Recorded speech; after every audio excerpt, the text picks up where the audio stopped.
pokoknya kita akan terus menyisir Jakarta. Setiap hari untuk Deputi PPKL akan menyasar kawasan industri untuk penertiban pembinaannya. Kemudian Deputi Gakum akan menyasar yang ilegal-ilegal semua ini. Jadi 2 deputi di Kementerian Lingkungan Hidup akan terus bergerak untuk menjamin bahwa kualitas udara Jakarta harus kita sediakan yang terbaik untuk masyarakat.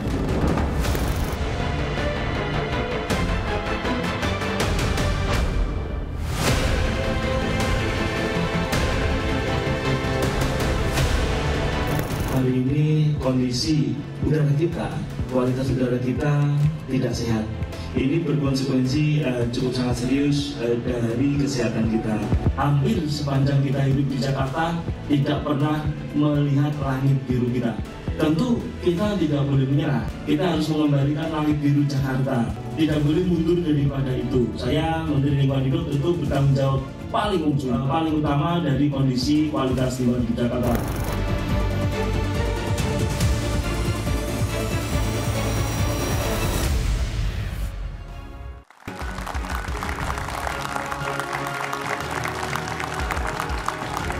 Ketika langit tak lagi biru, setiap pagi langit di atas Jabodetabek membuka harinya dengan kelabu. Bukan kelabu yang menenangkan, tapi kelabu yang berat, pekat, dan penuh beban. Di balik kabut tipis yang menggantung di awal cakrawala, tersembunyi krisis yang tak terlihat mata, namun terasa dalam setiap tarikan nafas. Udara yang tercemar. Udara ini tak lagi netral. Ia membawa jejak-jejak pembakaran industri dan kemacetan yang tak pernah tidur. Ia menyusup, masuk ke rumah-rumah, ke sekolah, ke paru-paru anak-anak yang batuknya tak kunjung reda. Polusi udara bukan sekadar deret angka dalam laporan atau istilah teknis yang asing di telinga. Ia adalah rasa sesak yang dirasakan seorang ibu saat membuka jendela pagi. Harapan seorang petani kota yang menanam sayur di sela beton. Dan kelelahan diam-diam para pengemudi yang terperangkap di antara klakson dan knalpot. Pertanyaannya kini, sejauh mana pemerintah memandang ini sebagai sebuah kegentingan? Apakah yang ditawarkan hanyalah janji yang pudar seperti embun siang? Atau ada langkah nyata yang benar-benar menjejak tanah? Malam ini, kita tidak hanya akan membicarakan tentang udara, tapi juga arah. Bersama narasumber utama kita, Bapak Menteri Lingkungan Hidup, Bapak Hanif Faisal Nurrafiq, kita akan menelisik strategi, tantangan, dan mimpi negara dalam menghadapi krisis senyap ini. Karena udara sejatinya adalah hak dasar setiap insan. Maka, mari kita mulai dari yang paling mendasar, bagaimana pemerintah membaca situasi ini, dan apa yang benar-benar ingin diubah dalam waktu dekat. Udara bersih adalah hak setiap warga negara. Namun di wilayah perkotaan padat seperti Jakarta dan sekitarnya, kualitas udara kini terus menurun. Data menunjukkan emisi gas buang kendaraan bermotor menyumbang 32 hingga 57% dari total pencemaran udara, menjadikannya sumber utama polusi, terutama saat musim kemarau. Sementara itu, data dari Sistem Informasi Uji Emisi KLH BPLH tercatat pada tahun 2024 ada 2.780 kendaraan yang tidak lulus emisi. Sementara di tahun 2025 ini ada 39,9% kendaraan berbahan bakar solar yang telah melampaui baku mutu emisi. Sebagai pihak yang bertanggung jawab suplai BBM di Jakarta Jabodetabek untuk segera memenuhi standar-standar kandungan terutama sulfurnya yang ramah lingkungan. Salah satu akar persoalan adalah kualitas bahan bakar, yaitu sebagian besar BBM yang beredar di Indonesia masih belum memenuhi standar kandungan sulfur maksimal 50 ppm. Produk seperti biosolar 48, baik subsidi maupun non-subsidi, masih mengandung sulfur hingga 2.500 ppm. Angka ini jauh di atas ambang aman kesehatan. Kementerian Lingkungan Hidup, Badan Pengendalian Lingkungan Hidup terus melakukan kolaborasi untuk mendorong transisi bertahap menuju BBM rendah sulfur atau setara dengan Euro 4. Pemerintah mendorong Pertamina untuk mempercepat penyediaan bensin rendah sulfur mulai tahun 2025 ini, dan secara penuh ditargetkan tercapai pada tahun 2028. Upaya ini memerlukan dukungan penuh lintas sektor, mulai dari Kementerian Keuangan, Kementerian ISDM, hingga pelaku usaha energi. Diperkirakan tambahan biaya produksi BBM rendah sulfur mencapai 300 hingga 500 rupiah per liter, dengan total kebutuhan dana hingga 33,6 triliun untuk sampai di tahun 2028. Sebagai bagian dari strategi transisi energi bersih, pemerintah juga merekomendasikan pengurangan volume BBM bersubsidi atau PSO. dan sedang mempersiapkan revisi Peraturan Presiden Nomor 191 Tahun 2014 agar menjadi landasan hukum distribusi BBM PSO rendah sulfur. Selain itu, masyarakat didorong untuk beralih ke transportasi umum, kendaraan listrik maupun kendaraan berbahan bakar gas atau BBG sebagai solusi jangka panjang yang lebih ramah lingkungan. Namun, polusi udara bukan hanya berasal dari kendaraan. Pembakaran batu bara menyumbang 14%, konstruksi 13%, pembakaran sampah dan limbah pertanian 9-11%, aerosol sekunder dari industri 1-16%, dan debu jalan beraspal hingga 9%. Langkah-langkah konkret telah dilakukan dan terus didorong, mulai dari pengetatan pengawasan pada destruksi bangunan, penghentian praktek illegal burning terutama pasca panen yang bisa diganti dengan teknologi biochar, penyiraman debu secara berkala di jalan-jalan beraspal, pengurangan emisi industri melalui kontrol aerosol sekunder. Saat ini juga sudah ada 9 industri pencemar yang telah dihentikan operasinya. Mereka terdiri dari industri logam, tekstil, limbah B3, dan tahu. Ke depan terdapat target 80% industri harus gunakan Continuous Emission Monitoring System atau CEMS pada 2025. 21% industri wajib memasang alat pengendali emisi. 14% konversi bahan bakar industri beralih ke gas alam cair atau LNG. Selain intervensi langsung, aspek ekologis juga sangat krusial. Tutupan hutan minimal 30% diperlukan untuk menahan laju polusi udara secara alami. Bila kualitas udara terus memburuk, modifikasi cuaca juga akan menjadi opsi strategis yang dipertimbangkan. Dan jika situasi mencapai level kritis, masyarakat diimbau membatasi aktivitas luar ruangan serta wajib menggunakan masker untuk melindungi kesehatan. Semua upaya ini membutuhkan kerjasama semua pihak, mulai dari pemerintah pusat, pemerintah daerah, dunia usaha, serta setiap pengguna jalan. Dan harus kita lakukan langkah-langkah bareng, tidak bisa bersama. Mungkin dalam waktu segera kami akan melakukan deklarasi ataupun apapun namanya untuk bersama-sama melawan poluter yang menyebabkan langit kita tidak biru lagi. Kita harus bergerak bersama memulihkan udara. Saatnya rebut kembali langit biru. Langkah kecil hari ini untuk napas panjang generasi kini dan nanti.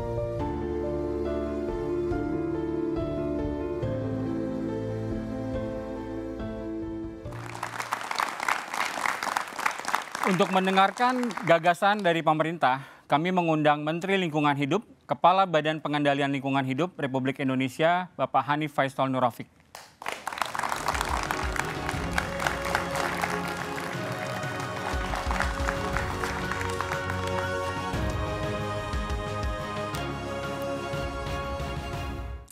Assalamualaikum warahmatullahi wabarakatuh. Selamat malam. Salam sejahtera untuk kita semua. Om Swastiastu, Nama Budaya, Salam Lestari, Salam Kebajikan. Yang kami hormati moderator kita malam ini, Bapak Didi Kasbi Kasim, Editor in Chief of National Geographic Indonesia. Kami hormati para panelis inspiratif kita, Ibu Prita Laura, juru bicara Kantor Komunikasi Kepresidenan. Kami hormati Ibu Novita Natalia, co-founder Bicara Udara. Yang sama-sama kita hormati jajaran Kompas Gramedia Media Group. Dan tentunya adik-adik mahasiswa yang luar biasa yang hadir secara langsung di Studio 1 Menara Kompas. Tepuk tangan untuk adik-adik. Tentunya juga seluruh pemirsa setia Kompas TV di seluruh penjuru tanah air yang menyaksikan acara hari ini di tempat dan di rumah masing-masing. Merupakan kehormatan bagi saya untuk dapat hadir dan berbicara di forum yang sangat penting ini, saat ini, bersama tokoh yang memiliki semangat dan integritas, kepedulian yang tinggi terhadap negeri ini. Pertama-tama, izinkan saya menyampaikan rasa syukur dan apresiasi atas terselenggaranya Gagas Republik Indonesia ini, Gagas RI, sebuah ruang dialog yang tidak hanya menggagaskan ide, tetapi juga mendorong lahirnya aksi nyata demi masa depan Indonesia yang lebih baik dan berkelanjutan. Sebelum saya memaparkan data dan langkah-langkah strategis yang telah dan akan terus kita ambil bersama, izinkan saya mengajak kita semua melihat persoalan ini tidak semata tantangan teknis, tetapi juga sebagai panggilan moral dan komitmen kolektif. Tadi Bapak Moderator sudah menyampaikan kepada kita semua, sudah cukup lama kita terlena, Sudah cukup lama kita membiarkan langit Jabodetabek ini tidak biru lagi. Tentu kita tidak boleh diam. Saatnya kita fight against polluter. Mari kita rebut kembali langit biru kita. Polusi udara adalah isu yang memengaruhi hak dasar setiap warga negara, yaitu hak untuk menghirup udara bersih. Ini sudah dijamin dengan Undang-Undang Dasar 1945, Pasal 28 huruf H. Dan sekaligus menjadi mandat kita semua, mandat birokrasi, mandat pemerintah untuk menghadirkan lingkungan yang sehat dan bersih untuk masyarakat. Maka pada kesempatan ini, saya akan menjabarkan kondisi terkini kita, sumber permasalahan, serta strategi kolaboratif lintas sektoral yang terus dan akan terus kita rancang untuk kembali mewujudkan langit biru dan udara yang sehat, khususnya di wilayah Jabodetabek.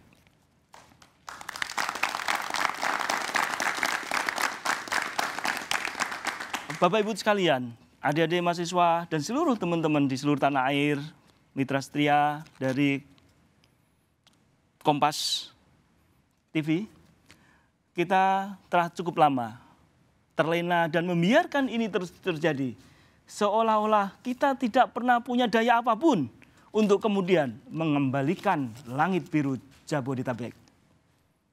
Langit biru Jabodetabek, suatu areal yang meliputi 660.000 hektar dengan populasi lebih dari 33,4 juta manusia jiwa.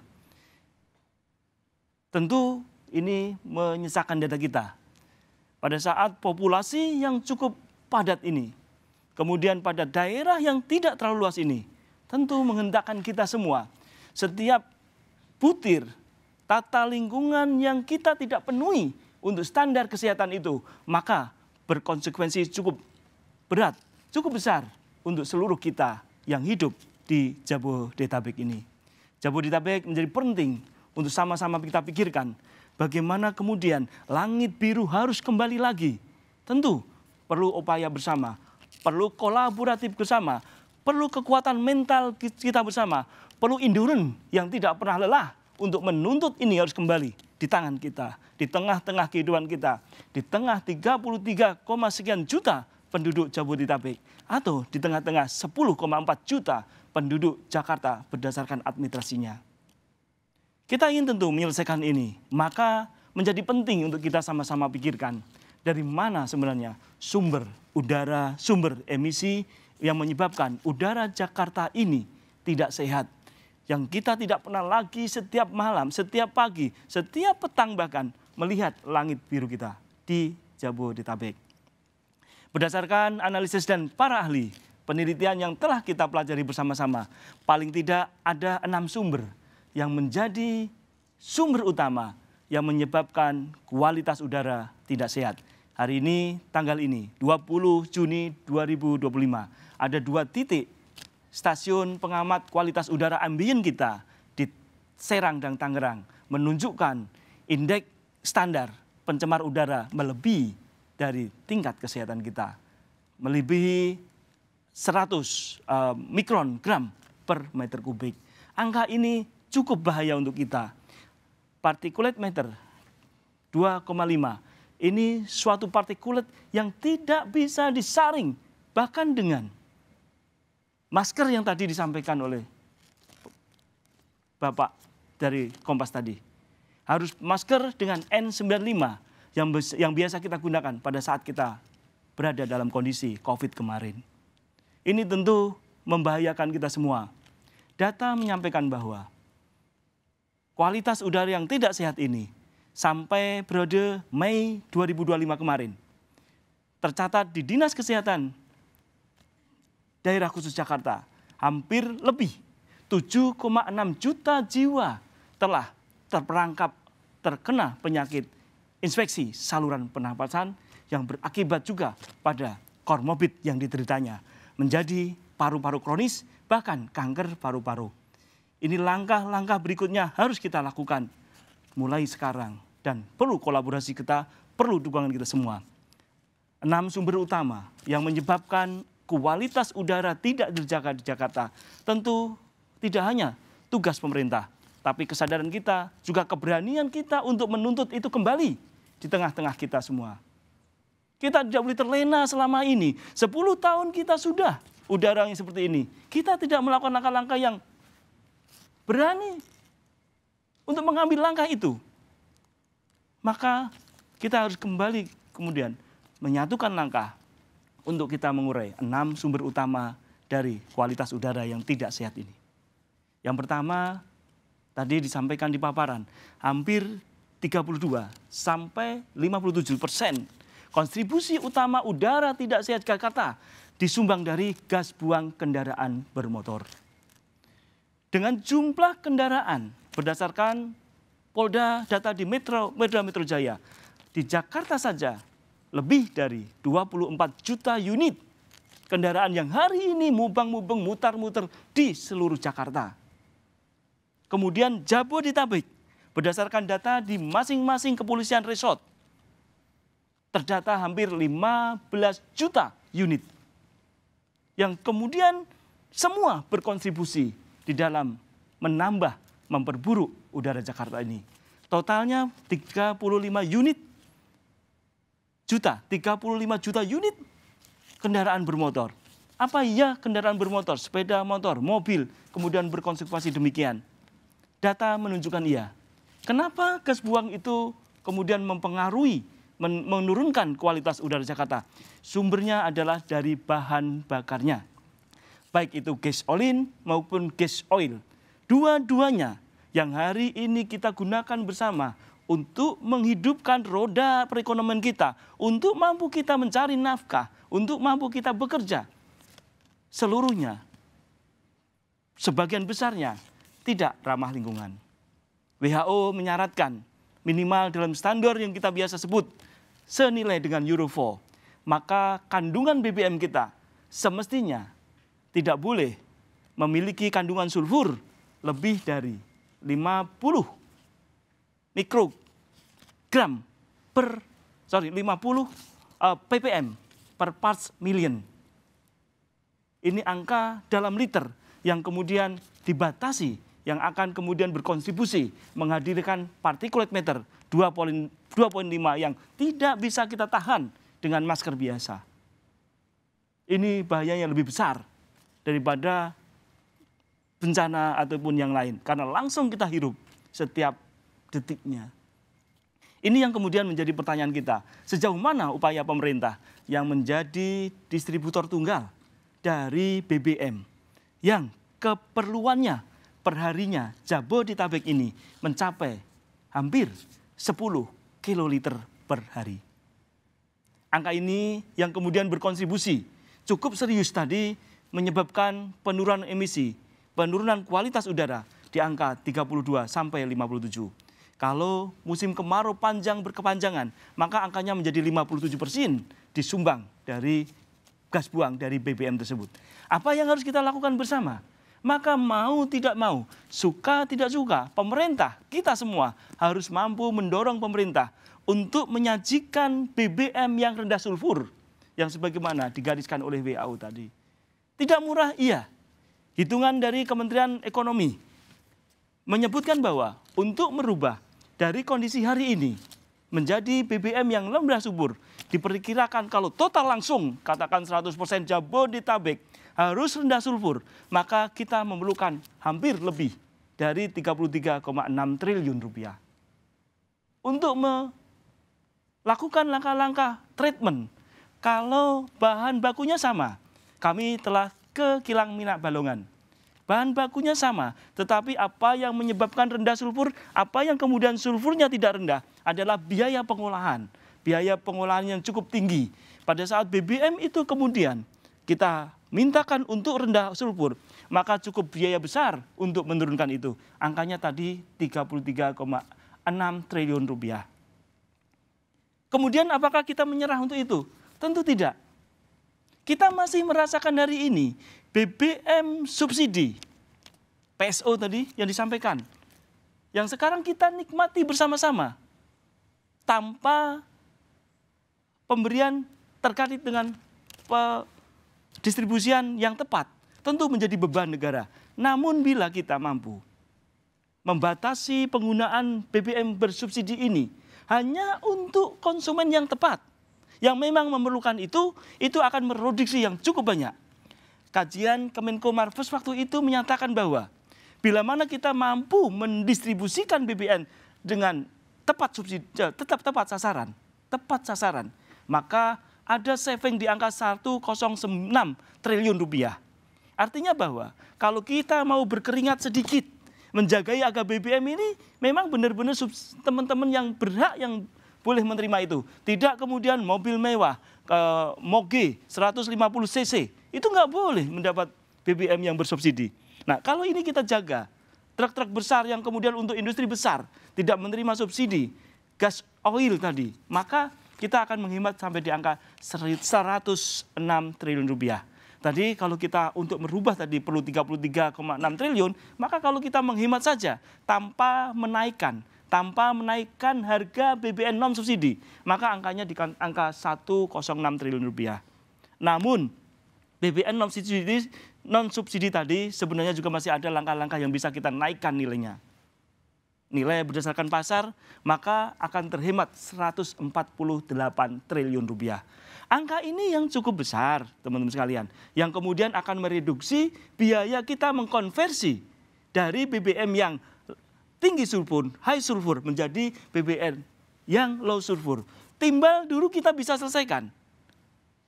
Kandungan timbal di BBM kita bisa selesaikan bersama-sama. Sekarang sulfur kenapa tidak bisa? Menghilangkan BBM juga upaya cukup besar untuk berkompensasi kepada OPEC-nya, biaya operasionalnya. Tetapi pada saat biaya sulfur ini mengemuka, kenapa kita tidak bisa? Sama-sama bahayanya. Sama-sama bahaya. Ini yang kemudian menjadi bahasan kami dengan teman-teman kementerian yang lain. Dan hari ini semua roadmap-nya kami ingin dilakukan percepatan pemenuhan terkait dengan low sulfur untuk bahan bakar minyak kita minimal di Jabodetabek tadi. Angka tadi sebenarnya terkonversi bahwa berdasarkan data dari Dinas Kesehatan, maka ISPA tadi angkanya 7,6 juta jiwa. Yang kemudian pada saat kita konfirmasi dengan data BPJS, angka yang digunakan untuk biaya tersebut mencapai 18 triliun rupiah sampai bulan Mei ini. Kita maklum tidak semuanya ditangani dengan BPJS. Kalau kemudian angka ini kita konversi lagi dengan non-BPJS, mungkin angkanya bisa mencapai 60-an triliun rupiah yang harus kita keluarkan untuk mengobati penyakit-penyakit kita karena udara yang tidak sehat Jakarta itu. Terus apalagi ditunggu kalau tidak mulai sekarang kita dengan tekad sama-sama kita melakukan perbaikan. Dari masyarakat tentu kita ingin ada kesadaran untuk tidak menggunakan BBM subsidi bagi mereka yang tidak berhak. Ini akan mengurangi belanja pemerintah untuk kemudian dananya digunakan sebagai treatment, mengurangi kandungan sulfur di BBM kita. Dari sisi otomotifnya sendiri, maka perlu dengan serius pemerintah daerah khusus Jakarta, pemerintah Kabupaten Kota Jabodetabek, Bapak Kapolri Kapolda, Menteri Perhubungan untuk melakukan pengetatan emisi gas buang kendaraan kita yang rata-rata hari ini belum semuanya memenuhi baku mutu yang dimintakan. Tentu banyak teknologi inovasi untuk melakukan pengurangan emisi dari gas buang tersebut. Mulai dari diesel particulate filter atau retroaktif yang bisa kita terapkan dan harganya juga tidak terlalu mahal. Meskipun sejatinya alat-alat transportasi modern kita telah menganut itu. Namun karena BBM-nya ternyata sulfurnya tinggi, maka itu yang kemudian cepat rusak. Ini yang kemudian harus menjadi tanggung jawab kita bersama. Ayo kita jaga kembali gas buang kendaraan bermotor kita, mobil, motor, dan seterusnya. Kemudian peningkatan elektrivitas dari alat angkut massa. Kita totalnya belum sampai 2% dari jumlah moda angkutan kita untuk Jabodetabek yang kondisinya sudah serius. Kita mengharapkan ada keberanian kita semua untuk meningkatkan elektrivitas dari moda angkutan massa kita. kita sebagai penduduk, masyarakat yang hidup di Jabodetabek, maka tentu harapannya pasti klise bahwa kita harus naik ke media angkutan umum dan seterusnya. Memang yang itu yang harus kita lakukan untuk bersama-sama menekan udara tidak sehat Jakarta ini. Gunakan sepeda kalau perlu, kalau dekat jalan kaki tambah sehat. Banyak contoh negara maju yang menyontohkan kepada kita. Kota seperti Copenhagen, mungkin London, dipenuhi oleh sepeda-sepeda yang kita mungkin sepedanya udah jauh lebih mahal daripada sepeda mereka.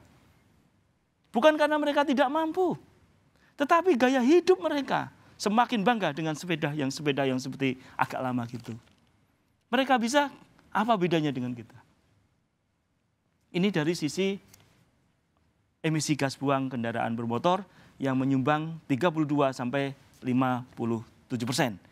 Tadi sekali lagi tentu kendaraan yang tadi tercatatkan hampir 35 juta, terutama pada moda-moda besar yang rodanya 6 lebih, itu maka kontribusinya juga cukup besar. Terdata mungkin hampir 40.000 unit yang kemudian menjadi penyebab utama selain moda yang lain tadi terkait dengan penurunan kualitas udara. Ketegasan kita semua, ketegasan aparatur pemerintah dalam menjaga emisi gas buang kendaraan ini menjadi salah satu kunci di antara kunci-kunci lain pada sumber yang pertama tadi. Kemudian sumber yang kedua adalah penggunaan bahan bakar fosil yang biasa populer yang digunakan adalah batu bara. Ada 48 kawasan industri di Jabodetabek. Lagi ada 48 kawasan industri di Jabodetabek dari 116 kawasan industri di Indonesia. Dari 48 kawasan industri tadi, data resmi saya, data resmi kami, data resmi KLHK melalui persetujuan lingkungan, ada 6.800 cerobong di Jabodetabek yang hari ini hampir semuanya menggunakan bahan bakar batu bara. Batu bara ini gas buang dari furnace, dari boiler atau kiln berkontribusi 14%. Hampir dia stasioner karena dia produksi terus. Kalau yang tadi transportasi tergantung musimnya. Kalau agak hujan sedikit 32, sekian. Tapi kalau panas berkelanjangan dia akan 57%. Tetapi kalau yang dari bahan bakar fosil ini kontribusinya rata-rata di angka 14% berkontribusi menyebabkan menurunnya kualitas udara Jakarta. Ini suatu kawasan industri yang menjadi penyokong ekonomi kita. Yang hari ini kita masih membenturkan antara kepentingan ekonomi dengan keselarasan lingkungan. Yang sejatinya itu harus menjadi satu kesatuan yang saling mendukung. Ini yang kemudian, teman-teman sekalian, apa kemudian kita atas nama kebutuhan ekonomi kita, atas nama pembangunan ekonomi kita kemudian boleh diam? Tentu tidak. Pemerintah harus melakukan langkah-langkah korektif terkait dengan baku mutu, kebijakan teknis, pertimbangan teknis yang telah diberikan kepada 48 kawasan industri di Jabodetabek ini. Menteri Lingkungan Hidup telah menargetkan bahwa maka 48 ini, unit tadi, 48 kawasan industri tadi, dengan lebih dari 608.000 cerobongnya, wajib kemudian melakukan penaatan, mengontrol gas buang di cerobongnya masing-masing. Continue Emission Monitoring System, CEMS, itu harganya memang mahal. Tetapi itu menjadi tidak harus kita hadirkan pada cerobong-cerobong yang berkontribusi 14% menyebabkan memburuknya udara Jakarta. Sekarang sudah ada yang bisa dikontrak dan seterusnya. Maka kami telah memberikan paksaan pemerintah sesuai dengan Undang-Undang 32 2009 kepada seluruh cerobong di Jabodetabek untuk memasang Continuous Emission Monitoring System, CEMS tadi di masing-masing cerobongnya. Ini untuk apa, teman-teman sekalian? Ini untuk menjadikan alat bagi beliau yang punya industri, bagi kita sebagai regulator untuk sama-sama menaati tata lingkungannya. Karena banyak kejadian di lapangan, semua alat penanganan emisinya telah dibangun, tetapi tidak dioperasionalkan karena mahal. Dust collection ataupun tempat penyerap debu-debu tadi sering tidak dinyalakan. Sehingga gasnya keluar menjadi gas fugitif yang langsung menjadi emisi ambien kita. Ini yang terjadi di Jakarta. Sehingga kita mewajibkan semuanya wajib membangun, memasang CEMS tadi, Continue Emission Monitoring System, pada semua cerobong yang jumlahnya 6.800 tadi. Ini untuk meyakinkan kita bahwa Bapak telah memenuhi, gas buangnya telah memenuhi kaidah baku mutu yang ditetapkan oleh Menteri Lingkungan Hidup. Karena CEMS ini sifatnya real time, online, dengan sistem yang dipantau oleh Kementerian Lingkungan Hidup. Pada saat CEMS-nya mati, maka hari itu juga harus kita identifikasi apa yang terjadi masalah, dan yang bersangkutan harus bisa menjelaskan kepada kita. Karena sebagaimana dimandatkan oleh Undang-Undang 32 2009 di pasal 99 ayat 1 menyatakan bahwa kepada setiap orang itu tidak ada kecuali, mau BUMN, BUMD, perusahaan yang kemudian karena kelalaiannya menyebabkan kualitas udara ambien terlampaui baku mutunya, kepadanya bisa diberikan sanksi 1 sampai 3 tahun penjara. Dan denda, bukan atau tapi dan denda 1 sampai 3 miliar.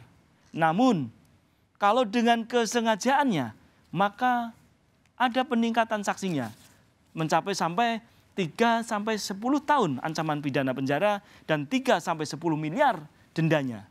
Ini untuk yang kemudian cerobong-cerobong ini, bagaimana sudah kita berikan sanksi tidak dipenuhinya, maka kami akan kenakan pasal 98 tadi. Ini yang kemudian langkah pertama kita, bahwa baku mutu udara yang keluar dari cerobong wajib memenuhi baku mutu untuk kita semua. Bukan untuk menteri, tetapi untuk 33 juta lebih penduduk Jabodetabek yang hari ini kita dengan merelakan diri tanpa melakukan perlawanan selama ini untuk mengembalikan langit biru kita. Kemudian langkah kedua terkait dengan poluter tadi, dari poluter yang disebabkan oleh penggunaan bahan bakar fosil atau batu bara tadi. Tentu kita sedang melakukan langkah-langkah pengawasan pada kawasan industri tersebut. Kami bersama jajaran kami dan jajaran daerah sedang melakukan review terkait dengan persoalan lingkungan, terkait dengan pertimbangan teknis gas buangnya. Itu artinya apa? Kami akan memandatkan bahwa untuk Jabodetabek tidak boleh lagi digunakan batu bara di dalam pembakaran boiler, furnace maupun kilnnya. Ini untuk menjamin bahwa gas buangnya bersih. Silakan, kami sudah berkoordinasi dengan perusahaan gas negara terkait dengan kesiapan untuk konversi dari batu bara menjadi gas. Kami juga sudah berkoordinasi dengan Direktur PLN untuk meyakinkan bahwa cukup sudah power kita untuk menggantikan batu bara ini. Tinggal nanti tentu kesiapan kita semua untuk mentransformasi dari penggunaan batu bara yang tentu memang berimplikasi efisiensi produksinya, tetapi berkonsekuensi pada sisi lain menyebabkan masalah yang luar biasa ini. Ini kalau kita komparasi, maka keuntungan sesaat yang kita dapat tidak bisa kemudian dibandingkan dengan kerugian atau destruktif substansial yang ada kita rasakan hari ini. Sehingga itu yang sedang kita lakukan bersama jajaran Kementerian Lingkungan Hidup dan Dinas Lingkungan Hidup para bupati dan kabupaten, terutama di Jabodetabek ini. Kita menyaratkan itu. Kemudian selanjutnya, maka pada setiap kawasan industri kita ingin diketahui berapa ambien, udara ambien itu udara di luar ya, bukan udara yang keluar dari cerobong, udara di luar yang terganggu kualitasnya dengan memasang stasiun pengamat kualitas udara ambien SPKUA atau kita mengenal dengan Air Quality Monitoring System, AQMS. Ini kita mewajibkan setiap 500 persegi wilayah kawasan industrinya, maka wajib ada satu AQMS. Demikian juga kami telah menghimbau Bupati, Wali Kota, dan Bapak Gubernur DKI Jakarta agar memperbanyak AQMS tadi, Air Quality Monitoring System. Yang hari ini di data kami, Jabodetabek hanya 19 SPKU. Kalau 66 tadi ribu kita bagi 500, maka paling tidak di Jakarta harus ada 120 unit SPKU. Ini yang saya mintakan kepada pemerintah DKJ untuk kemudian bisa menjaga kualitas udara sebagaimana yang diperintahkan Undang-Undang Dasar 45 Pasal 28 huruf H kepada kita selaku penyelenggara negara. Kemudian tentu langkah-langkah infeksi, langkah-langkah enforcement terkait dengan kawasan industri tadi wajib kita lakukan bersama dengan seluruh kementerian yang terkait dengan kawasan industri tadi. Penyebab ketiga adalah illegal burning, pembakaran ilegal yang hari ini masih marak di Jakarta yang berkontribusi hampir mungkin pada cuaca tertentu mencapai sampai 13%. Apa kita nggak bisa melakukan apa-apa? Tentu tidak. Beberapa kegiatan, tadi kalau yang industri, ada mungkin 9 industri yang hari ini harus berhadapan dengan hukum yang dilakukan pengawasan lingkungan dan penegakan hukum oleh Kementerian Lingkungan Hidup dan teman-teman Dinas Lingkungan Hidup. Kemudian illegal burning, juga beberapanya telah kita lakukan. Bahkan pada salah satu kasus di Depok, maka kepada tersangka telah mendapat vonis 5 tahun penjara dan denda 3 miliar. Ini artinya bahwa ternyata kita semua masih berkomitmen untuk menjaga kualitas lingkungan kita. Terkait dengan open burning ini, maka menjadi tugas pemerintah daerah, kabupaten kota, Kementerian Pertanian untuk menghindari atau mencari teknologi inovasi dari kegiatan pembakaran jerami-jerami yang masih terjadi sepanjang jalan kita dari Bekasi sampai di Kerawang sana. Dari Jakarta sampai ke Tangerang sana, sampai ke Serang sana. Ini yang harus segera diatasi. Teknologi banyak. Mulai dari teknologi olah tanpa bakar dengan juga penggunaan biochar yang mampu menyimpan karbon pada satu sisi dan memperbaiki struktur fisika tanah dan kimia tanah pada sisi yang lain. Ini menjadi kewajiban kita bersama. Masyarakat, petani, kemudian pemerintah daerah, dan paling tidak Kementerian Pertanian untuk memberikan edukasi kita semua. Kemudian sumber keempat adalah dari konstruksi. Konstruksi yang hari ini Jakarta ini terus membangun di tengah-tengah isu dan kemudian di tengah-tengah realitas. Setiap tahun terjadi penurunan permukaan tanah kita atau land subsidence kita. Di tempat-tempat tertentu bahkan mencapai lebih dari 0,5 meter. Tetapi secara umum saya sudah berjalan dari utara, di sisir utara Jawa. Rata-rata penurunan land subsidence atau penurunan muka air tanah kita mencapai 10 cm per tahun. Di Jakarta pasti lebih lagi. Karena eksploitasi air tanah dalam yang berlebihan menyebabkan tertekannya lapisan atas yang kemudian mengempisnya lapisan aquifer sehingga terjadi penurunan tanah yang cukup sangat signifikan. Di sisi lain, dengan eksploitasi air tanah berlebihan, bangunan juga semakin menambah hingga tekanannya semakin berat yang itu memperparah penurunan air permukaan kita. Ini yang kemudian harus juga menjadi perhatian kita pada tema berikutnya. Terkait kembali ke tema ini tadi, maka menjadi penting kita untuk kemudian mengatur tata bangunan. Ini tentu Kementerian Pekerjaan Umum, pemerintah daerah, untuk memberikan standar operasional prosedur, norma yang ketat, terutama di Jabodetabek, pada saat bangunan itu dirobohkan atau bangunan ini dibangun. Ini keduanya juga bersumbangan hampir mungkin lebih dari 10% di Jakarta. Karena Jakarta tidak pernah berhenti membangun. Di tengah-tengah land subsidence pun yang terjadi. Kita masih mengharap nanti ada giant seawall yang akan melindungi kita. Tetapi masalah utamanya bukan di situ. Masalah utamanya eksploitasi tanah, air tanah yang berlebihan, bangunan yang tidak berkesudahan di Jakarta ini. Daya dukung, daya tampung ini menjadi hal penting pada saat kita membangun Jakarta ini. Ini yang selama ini agak terlena oleh kita. Kemudian di sisi kelima adalah debu-debu jalanan. Ini teman-teman sekalian, kalau di daerah protokol debunya hampir nggak ada. Tetapi begitu keluar sedikit di dekat kawasan industri, debu yang dibawa oleh ban-ban mobil itu kemudian naik ke atas. Stockpile batu bara di kawasan-kawasan pelabuhan atau kawasan-kawasan industri juga perterbangan. Ini yang kemudian harus kita lakukan langkah-langkah untuk kemudian melakukan penanganan dengan serius, dengan melakukan penyiraman dan seterusnya. Yang terakhir, ini kalau udah pada ngantuk, yang terakhir. Yang terakhir adalah aerosol. Jadi udara kemudian emisi-emisi tersebut, polutan-polutan tersebut, karena kondisi panas, kemudian terjebak di atas dan tidak bisa turun, terjadi saling kontingensi, sehingga mempertahankan rata-rata dia nggak akan hilang dalam waktu 1 hari. Nah itu apa yang harus kita lakukan? Maka pada kondisi penting, tentu kita mempertimbangkan dilakukan operasi modifikasi cuaca dengan menurunkan hujan pada lokasi tersebut.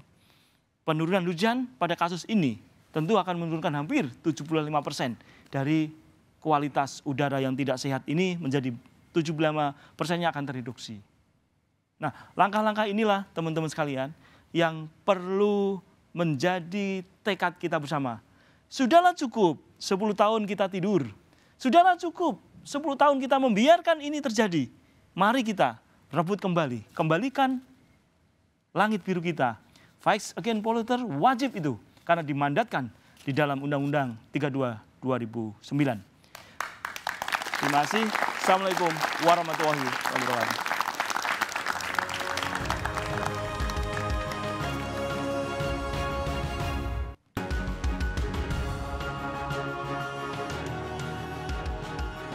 Berikut sudah kita dengarkan paparan dan gagasan yang disampaikan oleh Bapak Menteri Hanif.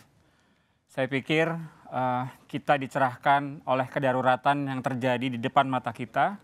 Tidak perlu jauh mencari keluar pulau, tapi kita sedang menghadapi sebuah situasi yang sangat-sangat mengkhawatirkan tepat di depan muka kita.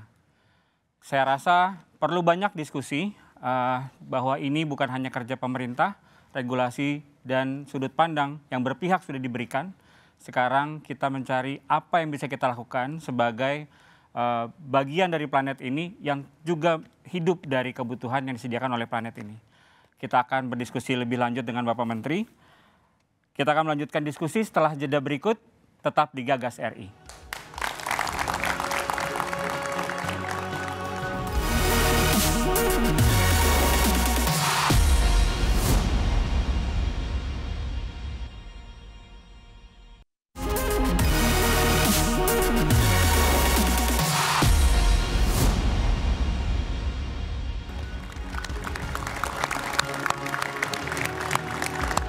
Kembali lagi di Gagas RI, episode Solusi untuk Polusi. Telah hadir narasumber kita, Bapak Menteri Lingkungan Hidup, Bapak Hanif Faisal Nurrafiq. Selamat malam, Bapak. Malam. Dan malam ini juga kita sudah ditemani oleh panelis, adalah Mbak Novita Natalia, co-founder Bicara Udara, dan juga Mbak Prita Laura, tenaga ahli utama Kantor Komunikasi Kepresidenan. Selamat malam. Ya, selamat malam Pak. Malam, Pak.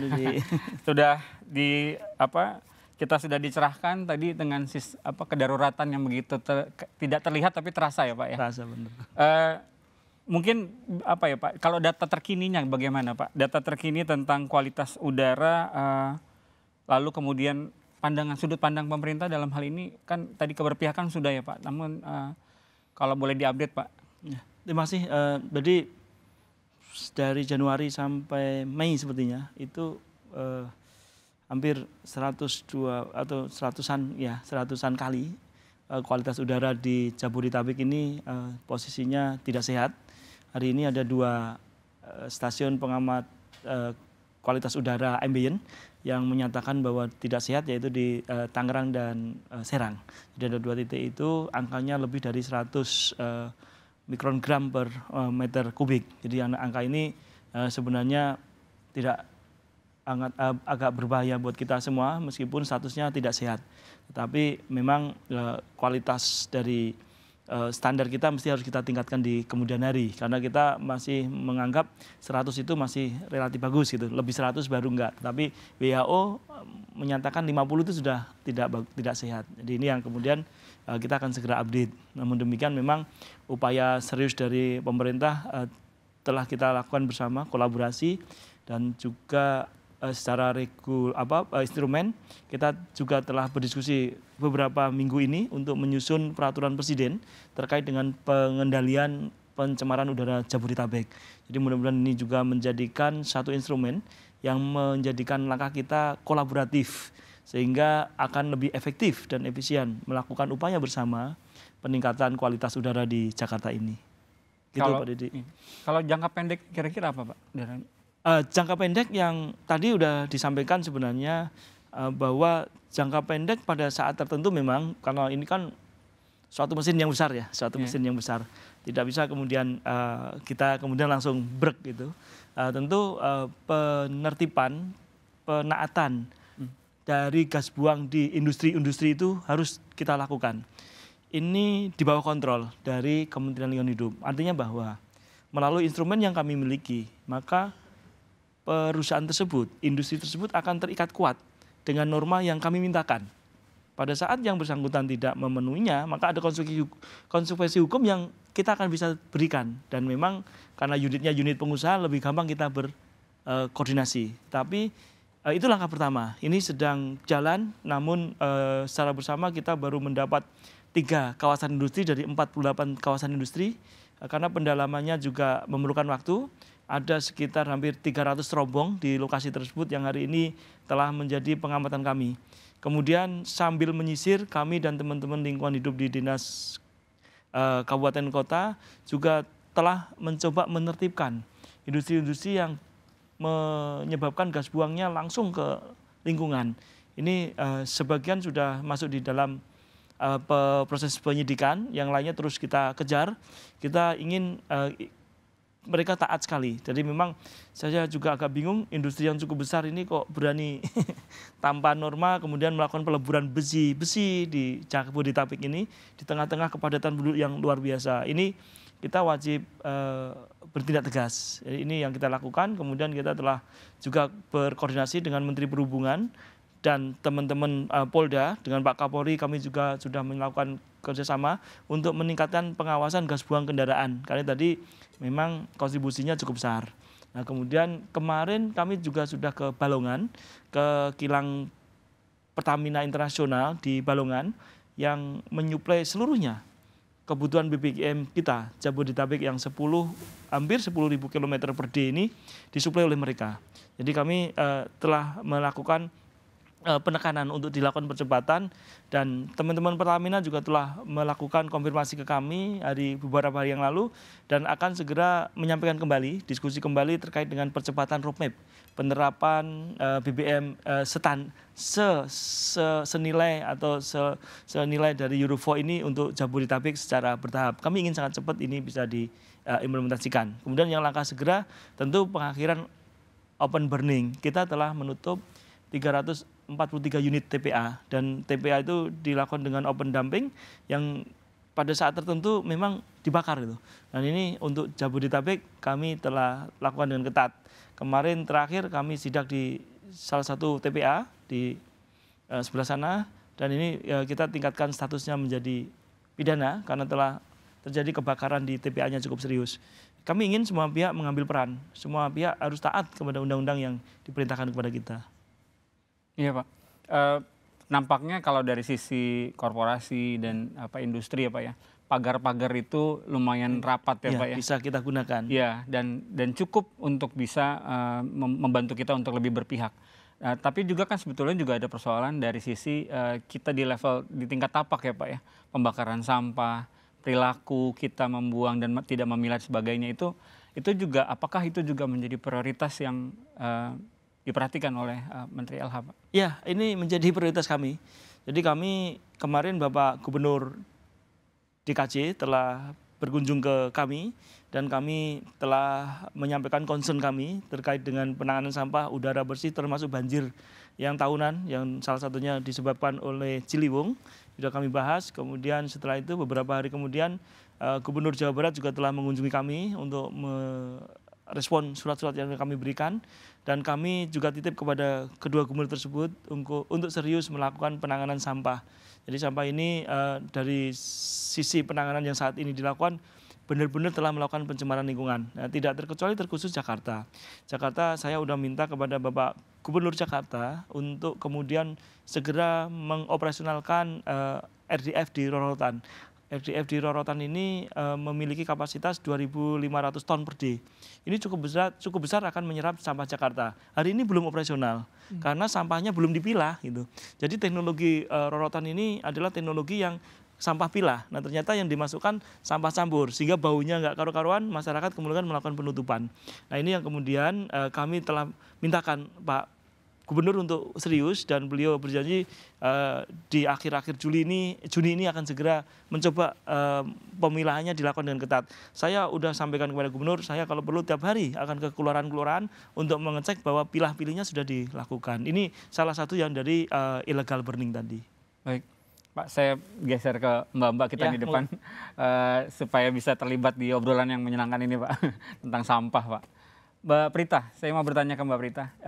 Ini kan berarti ada sebuah hal secara komunikasi yang harus kita lakukan dalam mensosialisasikan kedaruratan ini, Mbak. Sudah di depan mata Pak Menteri tadi datanya begitu sangat-sangat menakutkan sebenarnya, harusnya ya. Tapi kita nampaknya kayak santai-santai aja, Mbak. Gimana tuh, Mbak, dari segi komunikasi pemerintah dalam hal ini? Iya, Mas Didi, Pak Menteri, seperti diketahui saya punya latar belakang komunikasi di strategi komunikasi. Tadi saya mencatat betul diksi-diksinya Pak Menteri, Mas Didi. Diksinya adalah keberanian untuk menuntut kembali langit biru. Keberanian untuk menuntut kembali langit biru. Kemudian perlawanan, fight against polluter. Kalau secara hitung-hitungan komunikasi itu ya Mas Didi, itu diksinya udah keras banget. Sudah sangat keras. Apalagi kalau kita melihat dari komunikasi nonverbalnya Pak Menteri yang begitu gemas. Ini kalau saya sebagai polluter saya deg-degan.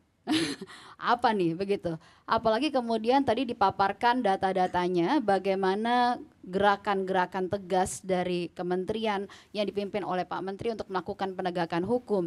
Tadi kita lihat ada angka yang sangat besar, 343 TPA ya Pak ya sudah ditindak. Kemudian ada perusahaan-perusahaan yang kemudian juga sudah disidak dan kemudian juga sudah disegel. Bahkan tengah malam begitu Pak Menteri juga datang ke sana untuk kemudian melihat bagaimana pelaksanaan di tengah mungkin para pimpinan perusahaannya lagi lalai untuk ngumpetin bagaimana apa yang sedang terjadi gitu ya, pelanggaran-pelanggarannya.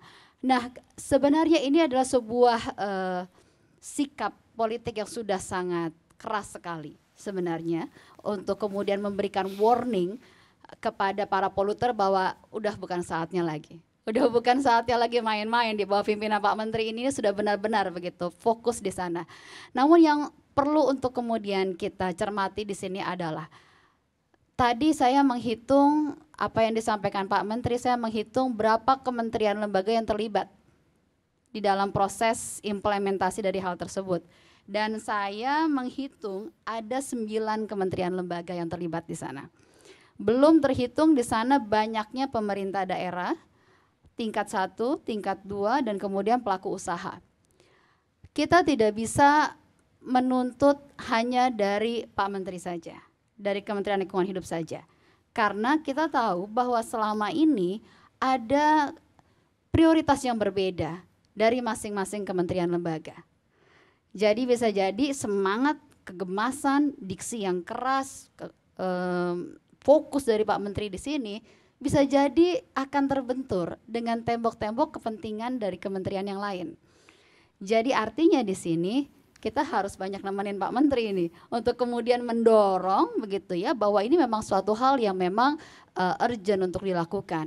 Karena tadi saya sepakat banget apa yang masih dipakai diksinya adalah kata-katanya ini adalah silent crisis. Kita tidak menyadari bahwa ini sudah hidup di dalam kehidupan kita sehari-hari. Nah, kalau kita melihat apakah sebenarnya karena saya dari PCO juga ya, Kantor Komunikasi Kepresidenan, kita akan melihat juga Tentunya kebijakan yang dilakukan Pak Menteri ini juga sejalan dengan sikap politik dari Presiden Prabowo. Kalau kita melihat pandangan dari Presiden Prabowo melihat kesehatan adalah sebuah investasi dari kualitas sumber daya manusia. Di Astacita yang keempat dikatakan bahwa kesehatan itu adalah sebagai pilar pembangunan. Presiden Prabowo memandang kesehatan bukan hanya sekedar pemenuhan hak, tetapi juga sebuah investasi bangsa. Nah, investasinya terlihat dari apa? Terlihat dalam era Presiden Prabowo ini membuat sebuah program pemeriksaan cek kesehatan gratis yang kalau kami bandingkan dengan negara-negara lain, ini menyasar termasuk yang paling besar di dunia, 280 juta orang. Begitu, ini adalah sebuah sikap politik yang sangat tegas menggambarkan keberpihakan kesehatan yang preventif. Kemudian juga kita melihat bagaimana upaya prioritas dari Presiden Prabowo pada program pemberantasan TBC. Yang kita juga tahu tentunya juga berkorelasi dengan polusi karena akan menambah kemudian potensi resiko infeksi dan sebagainya dari TBC yang menyebabkan kematian yang jumlahnya juga sangat tinggi, 134.000 orang per tahun di Indonesia. Jadi sikap politiknya sudah sangat tegas. Dan kemudian kita melihat tadi bagaimana kemudian kebijakan tersebut diimplementasikan dalam konteks menangani polusi oleh Bapak Menteri. Kemudian juga kita melihat implementasinya, tadi ada banyak aturannya, kemudian juga penegakan hukumnya sudah kita lihat. Namun yang perlu untuk tadi ditekankan adalah perlunya ini nih, kita memiliki sebuah kegemasan yang sama dari apa yang ditularkan oleh Pak Menteri. Kegemasan ini perlu ditularkan kepada kementerian-kementerian lain, perlu ditularkan juga kepada kita semua yang ada di sini, karena tentunya Pak Menteri tidak bisa sendiri. Ada tentunya nanti mungkin Mbak Novita bisa menyampaikan juga, ada tentunya dalam konteks perubahan, dalam konteks polusi ada sebuah perubahan perilaku yang harus didorong dari masyarakat kita sendiri. Kita tidak bisa hanya menunjuk pemerintah untuk kemudian melakukan implementasi, intervensi, kebijakan dan penegakan hukum, tapi tentunya ada perubahan perilaku kita juga. Yang sebenarnya perubahan perilaku ini akan bisa didorong jika kita memiliki sebuah kegemasan yang sama, sebuah urgensi yang sama yang kita lihat hari ini nih lagi dibangun oleh Pak Menteri. Fight against pollution. Kita rebut kembali langit biru kita. Itu sebuah gerakan yang saya harapkan bisa kita tangkap semua sama-sama di sini. Karena saya dengar juga teman-teman Kementerian Lingkungan Hidup akan membentuk sebuah gerakan juga ya Pak ya. Langit biru Indonesia yang kemudian ini bisa menjadi sebuah membangun awareness kita bersama. Untuk kita bisa lakukan apa ya? Sama-sama ya. Mungkin dengan bersuara, mungkin dengan memberikan data-data, mungkin dengan membuat konten, mungkin dengan apapun begitu ya. Gagasan-gagasan lain yang kita bisa lihat di sini juga dari teman-teman mahasiswa agar isu ini menjadi satu isu yang mengemuka. Sebuah isu yang kemudian diperbincangkan dan kemudian sebuah isu yang kemudian menjadi sesuatu yang bergerak dalam ranah kementerian lembaga. Karena kita tahu ya waktu dulu sebelumnya kita selalu bicara mengenai isu lingkungan dan perubahan iklim. Saya dulu lama menjadi wartawan lingkungan hidup bersama juga teman-teman KLHK. Kita dulu mengalami ya Pak Ido juga ya ketika kemudian bicara mengenai perubahan iklim itu dulu masih dalam ranah perbincangan para ahli saja dalam FGD begitu. Kita bicara NGO, FGD, ahli-ahli bicara sendiri. Tapi kemudian sekarang kita melihat bagaimana urgensi perubahan iklim itu kemudian naik dan kemudian dibicarakan oleh publik dan juga dalam ranah politik dan kebijakan. Bahkan menjadi bagian dari kampanye presiden kemarin. Jadi inilah yang tampaknya perlu untuk sama-sama kita gerakan untuk kita bisa tadi seperti kata Pak Menteri, kita menuntut kembali, kita rebut kembali langit biru Indonesia, karena disitulah juga kita menuntut kesehatan kita dan kita merebut kembali masa depan yang berkualitas. Karena sejatinya itu adalah hak dasar manusia untuk menikmati udara yang bersih dan biru. Seperti apa gerakan Pak Menteri, seperti apa kebijakan terkait lintas sektor, kita akan saksikan setelah jeda berikut, tetap di Gagas RI.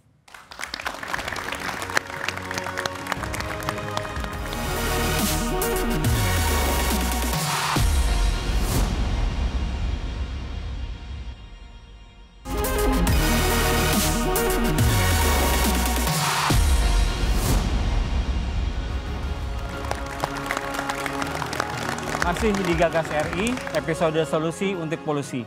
Kita akan melanjutkan diskusi kita. Pak Menteri tadi sudah ditanggapi oleh Mbak Prita tentang bagaimana juga menghadapi level tapak juga dengan menggunakan gerakan, Pak. Nampaknya Kementerian Lingkungan Hidup sedang menyiapkan sebuah gerakan. Apa betul, Pak? Masih, Pak Didi. Jadi sebenarnya memang menjadi tugasnya saya sebagai menteri, karena memang sejak awal di awal Oktober kalau nggak salah tahun 2024 saya dipanggil oleh Bapak Presiden Pak Prabowo untuk membantu beliau di sisi lingkungan hidup. Beliau dengan tegas menyampaikan bahwa lingkungan hidup telah berdiri sendiri. Artinya kamu bertanggung jawab sepenuhnya terkait dengan kualitas lingkungan hidup di Indonesia ini. Lakukan langkah-langkah yang terbaik untuk bangsa ini. Bapak sangat tegas, seperti tadi Ibu Prita katakan, beberapa case yang kita sampaikan, Bapak sangat mendukung upaya-upaya di dalam pemulihan tata lingkungan kita. Masih ingat kita beberapa saat yang lalu waktu banjir datang, kami melakukan penanganan terkait dengan pembangunan tempat-tempat wisata yang cukup marak di Puncak, dan mungkin dalam beberapa bulan ke depan kita akan melakukan pembongkaran, dan ini Bapak Presiden support penuh. Karena beliau tidak ada yang kebal hukum di sini, lakukan penertiban untuk masyarakat yang cukup banyak. Jadi kita sedang berkolaborasi dengan Bapak Gubernur Jawa Barat, Gubernur DKI untuk kemudian memulihkan kembali Ciliwung, dan ini menjadi perhatian serius Bapak Presiden. Yang kedua, sampah. Bapak Presiden sangat gemes sekali melihat sampah ini. Beliau mengalokasikan waktu yang cukup banyak, dan waktu diskusi beberapa kali ratas hanya khusus membantah sampah, yang saya kira presiden yang lain belum pernah membahas sampah. Tapi ini presiden kita serius, ini masalah environment dasar yang harus diselesaikan. Beberapa instrumen langsung dikontrol oleh Bapak Presiden, dan diminta saya melit untuk penanganan sampah di seluruh tanah air ini. Kemudian yang terakhir juga isu Raja 4. Ini saya bekerja di pegawai negeri hampir 32 tahun, Pak. Ya, jadi mulai karir bawah sampai sekarang. Ini belum pernah saya menyaksikan presiden yang menyambut izin operasi produksi suatu kegiatan pertambangan karena alasan lingkungan. Tetapi Bapak Presiden kemarin dengan tegas menyatakan bahwa ini nggak boleh berlarut. Sesuai dengan kajian lingkungan hidup, kita akhiri kegiatan di tambang 4 itu, dan berkonsekuensi pada yang bersangkutan untuk melakukan pemulihan, dan ada sanksi pidana yang kemungkinan bisa kita sematkan karena ada beberapa pelanggaran yang cukup serius. Nah, ini hanya saya kasih gambaran bahwa Bapak Presiden sangat perhatian terkait dengan kualitas lingkungan, dan beliau ini bocoran sedikit mungkin, beliau akan selain yang tadi saya sebut, beliau akan membangun suatu gerakan nasional di dalam rangka penanganan sampah. Nanti waktunya mungkin beliau akan tentukan dalam waktu segera, kami disuruh menyiapkan. Artinya nih Bapak sangat serius nih terkait dengan concern lingkungan. Nah, ini terkait dengan udara. Udara ini jujur kita agak terlena. Sudah cukup lama suara-suara ini hanya muncul di sudut-sudut tertentu. Tidak merupakan gerakan kita bersama. Dulu waktu timbal dulu gerakannya bersama ini. Semua komponen menagih timbal harus nggak ada, berhasil. Nah, sekarang tentu kita ingin suasana seperti itu. Kita harus bangkit, kita harus bangun. Sudah cukuplah kita tidak pernah melihat langit biru Jabodetabek. Kecuali waktu Covid atau Hari Raya Idul Fitri. Pada saat bapak-bapak keluar semua, ini kita bisa lihat langit biru. Tetapi selain itu, hampir kita nggak bisa melihat langit biru. Maka gerakan semacam ini menjadi penting kita inisiasi. Saya tidak peduli siapapun yang memegang benderanya. Saya tidak peduli siapapun yang menginisiasinya. Yang saya peduli bagaimana timbul gerakan kita bersama untuk aware terkait dengan kualitas udara tadi. Betul kata Mbak Prita, ini silent crisis yang tidak sengaja pelan-pelan membunuh kita secara sistematis. Nah, ini kita masih juga tidak sadar. Nah, makanya gerakan semacam ini ada adik-adik mahasiswa tentu bisa membawa pulang ide ini. Ayo kita kembangkan, kita nggak boleh diam, ayo kita lawan, fight against polluter, kembalikan langit biru kita. Desain detailnya kita akan sampaikan di kemudian. Jadi intinya menginisiasi semua pihak, semua jajaran. Tadi disebut paling tidak kalau itu kan kami ada beberapa KL, mungkin lebih dari 12 KL yang harus berkolaborasi untuk kita bersama-sama mencermati kualitas langit biru Jakarta. Kenapa penting? Karena 33 jiwa kita hidup di sini. Ada yang kecil-kecil yang baru lahir, ada yang gede-gede, yang udah tua-tua, itu semua tidak berdaya. Teman-teman yang masih muda, gagah perkasa mungkin menganggap remeh. Tetapi bagaimana kemudian sanak saudara kita yang baru melahirkan, sanak saudara kita yang sudah tua, renta, yang harus kita selamatkan. Sebagaimana diminta Undang-Undang Pasal 28 huruf H Undang-Undang Dasar 1945. Baik, Pak. Begitu besar ternyata keberpihakan kita terhadap persoalan ini, terutama dari bentuk regulasi. Nah, mungkin saya mau pindah ke Mbak Novita, Mbak, dari Bicara Udara. Artinya ini kan dari sisi regulasi yang selama ini kita butuh sekali menghadapi persoalan lingkungan, kita butuh regulasi, kita butuh keberpihakan dari pemerintah.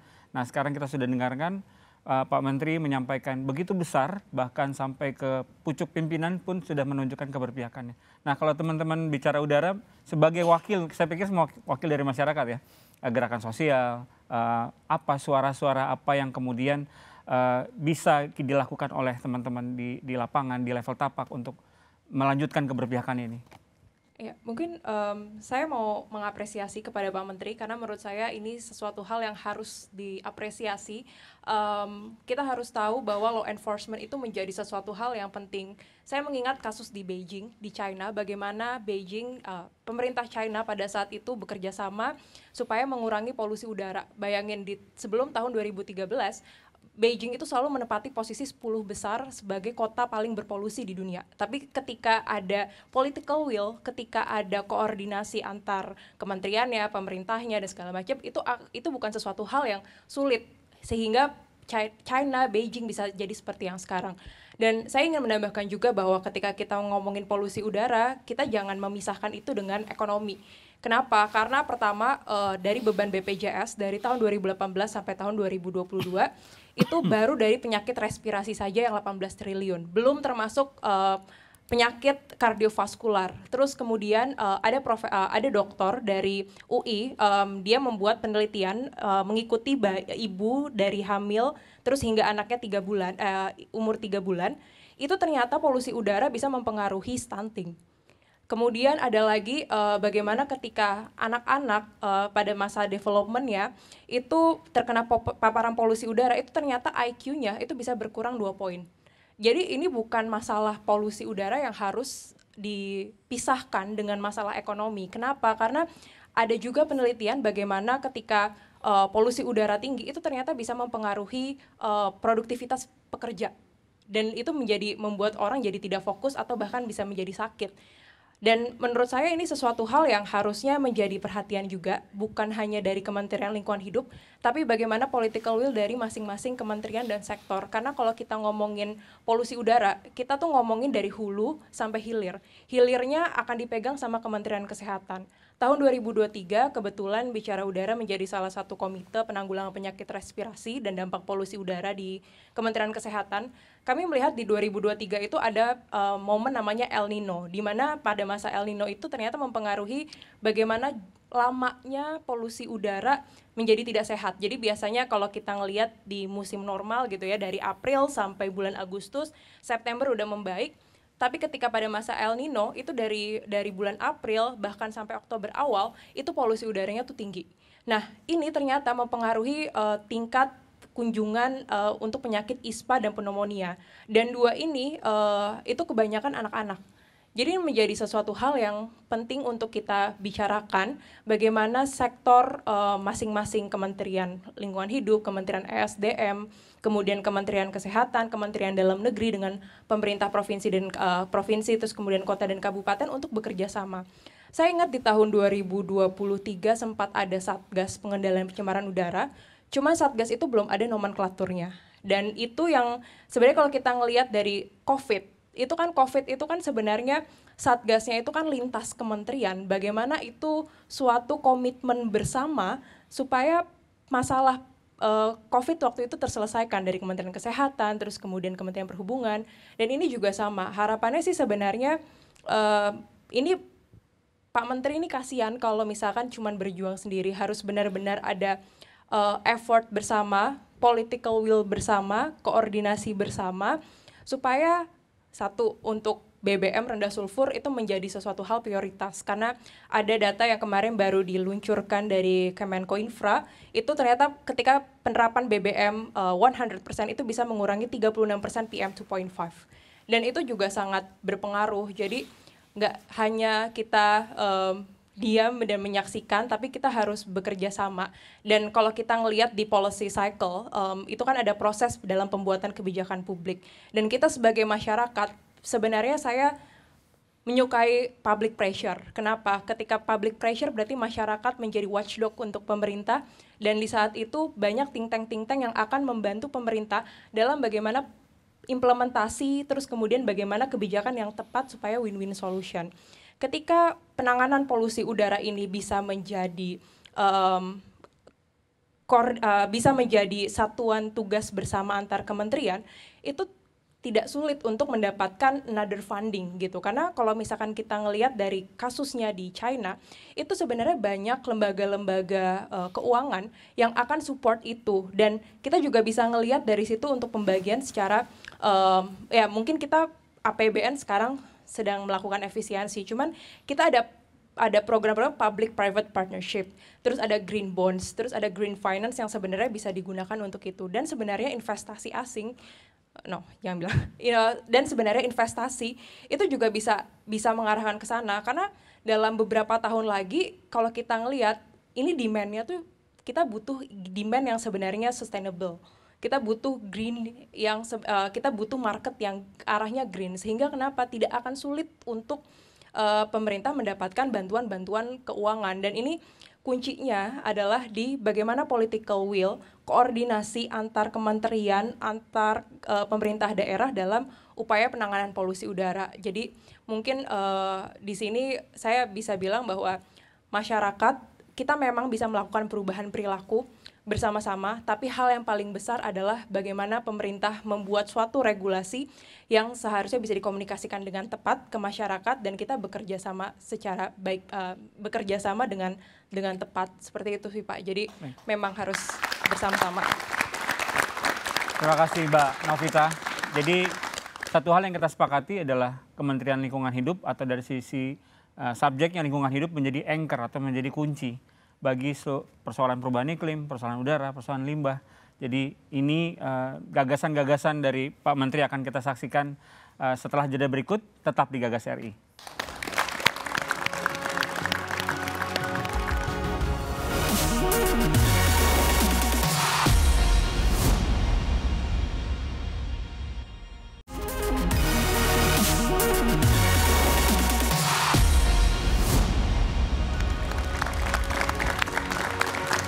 Kembali lagi di Gagas RI. Di segmen terakhir ini kita akan mendengar pernyataan penutup dari Pak Menteri. Pak Hanif, silakan. Terima kasih Mas Didi, teman-teman sekalian. Ini tentu menjadi bangga sekali saya bisa menyampaikan gagasan di dalam Gagas RI ini. Suatu event yang memang cukup penting, dan saya terima kasih kita semua telah mencoba mengurai dan mendengar sebenarnya permasalahan kualitas udara Jakarta yang tidak terlalu bagus ini, kemudian bagaimana penanganannya berdasarkan sumber. Tentu sebagaimana disampaikan oleh para narasumber tadi, diperlukan kerjasama, kerja keras kita semua, endurance, kemudian kepedulian kita semua. Tidak bisa oleh satu pihak, kita waktu bersama-sama. Namun yang jelas melalui Gagas RI ini paling tidak kita sudah menyampaikan ide ini kepada kita semua. Mudah-mudahan kita semua, saya yakin di benak hati kita paling dalam tentu ingin kembalinya langit biru Jabodetabek. Demikian, terima kasih.